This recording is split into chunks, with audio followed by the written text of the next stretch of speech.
Hey everyone, welcome back to Medcomplete Board Review. Today we have a 29-year-old female with a past medical history of type 2 diabetes. She presents to you for diabetic care.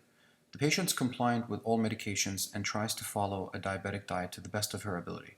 Her fasting glucose ranges from 95 to 115. Her 2-hour postprandial sugars range from 140 to 160. The patient's currently on metformin, 1,000 milligrams twice daily. Her physical exam is normal. Labs are below.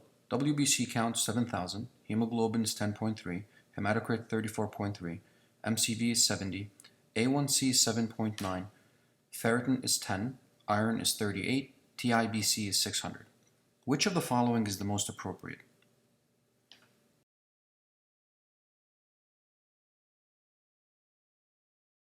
Hey everyone, welcome back to Medcomplete Board Review. So the answer to our previous question of the 29-year-old female who's a type 2 diabetic is C. Give her ferrous sulfate. Okay, so this is a very, very important concept both on the boards and in real life.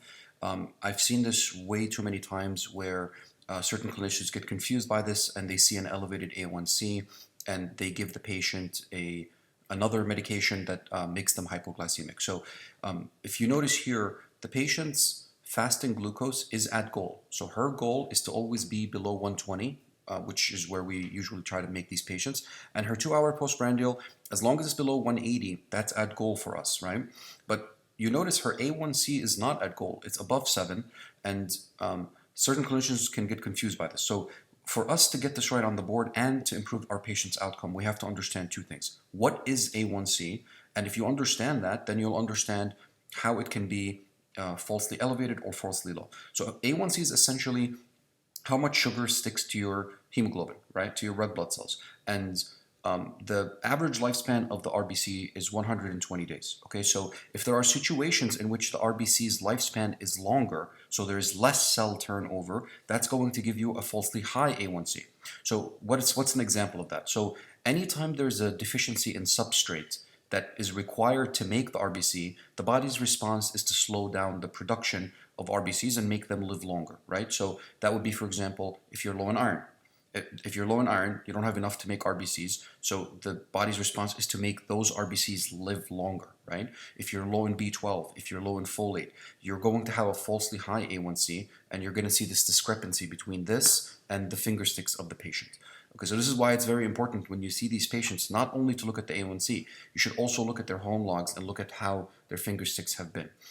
Things can also head the opposite direction on the exam. So they can give you a case where the A1c could be 6, but the finger sticks at home are, 250, 260, like completely disproportionate to the A1c. So if you have something that gives you a shorter lifespan of the RBC, so a hemolytic anemia,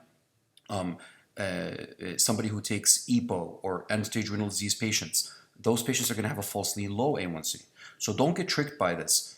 Whenever you see that, your two options are either to correct the underlying deficiency, as in this case, so we would give her ferrous sulfate. Obviously, adding glipizide and liraglutide, people who pick this are the ones who just concentrate on the A1c, and those patients are going to result in hypoglycemia, right? Obviously, adding insulin will also result in too much reduction in the sugar. So you can either fix this problem, which is the preferred way, and or the other option is to measure something called the fructosamine level. So fructosamine is essentially how much sugar sticks to your proteins like albumin and free proteins, and the lifespan of those proteins is generally 14 days like albumin. So you can almost get like a 14-day A1c. Okay, and it would not get affected by the hemoglobinopathies or the iron deficiency. All right, so I hope you found this helpful.